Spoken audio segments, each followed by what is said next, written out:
be a challenging day. Winds are supposed to be at 40 miles an hour, but it's supposed to be around 60, so let's get started.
Well, this yard that we just got done, mulching up leaves everywhere. I thought we were going to be done with this, and I thought this was going to be the last cut. I don't think so. I think we're going to get another cut out of this. We'll be back in 2 weeks. And with the amount of wind that's blowing here, and what we're going to have for this next weekend with the rain and the cold and the wind and all that stuff, all these leaves should probably be down by the time we get back in 2 weeks. So, and then it'll be a nice little mowing on it. We're just going to mulch leaves up everywhere because we're not picking them up. So we have, I don't know how many more. We got a lot of lawns to do today. Some of them are going to be a little interesting because we're going to get closer to the lake, and the closer to the lake we get, it's going to get windy. They're windy? Yeah, it's going to get real windy. And that big old property out on the water there, there's going to be rocks everywhere today. There's going to be a lot of rocks everywhere today. So I'll be getting some video there because it's going to get some nastiness there. So, because its wind's coming just right, it's going to blow the waves right at that house. So we're going to get some interesting video there, I think. So let's get mowing here.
Okay, we got the big yard on the water all done. Before it got real windy this afternoon, and we don't want to be dealing with that much water, so you know it's going to hit that shoreline really hard this afternoon, because it's only what 15-mile-an-hour winds and it's supposed to hit like 40, so it's going to be interesting out here, and we're going to be nowhere's near it. So Except to take video. Yeah, because we're going to go back down again tonight. How many video? We've got what, 4? 5, 6. Let's see. 1, 2, 3, 5 left. 5 left, and we have 3 hours to do it.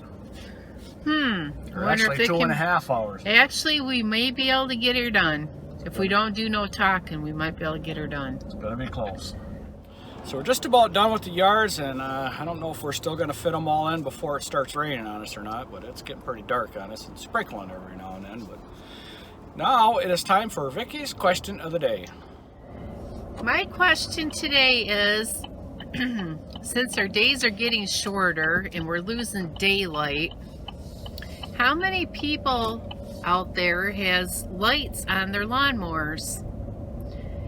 I can say that we do have lights on our Skag Cat. One. The Gravely does not, but the Skag I think the Tiger Cub has lights too. Yep. But we're not going to be using a Tiger Cub at all this year, unless the cat breaks down, but hopefully it won't break down. So your answers down in the comment section below be greatly appreciated. Just a note to say, those lights help out a lot when we have to unload our leaves off our trailer. Well, we finally got all the lawns done, and it is raining. We finished the last yard in the rain. Yay! Done for the weekend. No more yards for the weekend. We're still going to be working for the weekend, but no more yards. So anyhow, that's going to be end of it. End of our day. End of our video for today. Wow, brain shot again. So please like, leave a comment down in the description box, subscribe, click the notification bell to be notified for when the next video is released. Have a good evening. See you at the next one. Peace. Goodbye.